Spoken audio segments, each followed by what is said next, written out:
بسم اللہ الرحمن الرحیم۔ السلام علیکم پیارے دوستو۔ جب کسی چیز کی فضیلت زیادہ ہوتی ہے تو یقیناً اس کی بے ادبی، بے احترامی اور ناقدری کرنے کی وجہ سے عذاب اور پکڑ بھی زیادہ ہوتی ہے۔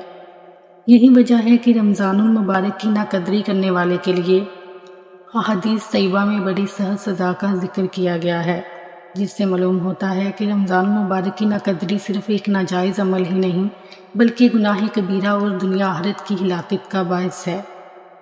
احادیث میں آتا ہے، حضرت عائشہ رضی اللہ تعالیٰ عنہ فرماتی ہیں، جب رمضان آتا تو نبی کریم صلی اللہ علیہ وسلم کا رنگ متغیر ہو جاتا، آپ کی نمازیں زیادہ ہو جاتی، آپ دعا میں گڑ گڑانے لگتے، آپ پر خوف طاری ہو جاتا۔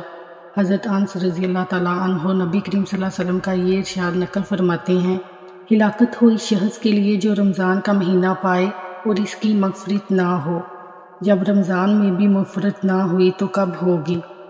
رمضان المبارک کی ناقدری کی ایک بڑی وجہ یہ بھی ہے کہ انسان ہٹا کٹا ہونے کے باوجود بھی روزے نہ رکھے۔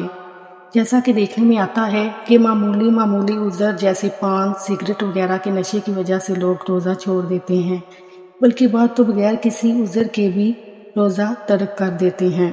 یاد رکھیں، یہ سب اللہ تعالیٰ کے عذاب کو دعوت دینے اور اس کے قہر و غضب کو متوجہ کرنے والے کام ہیں۔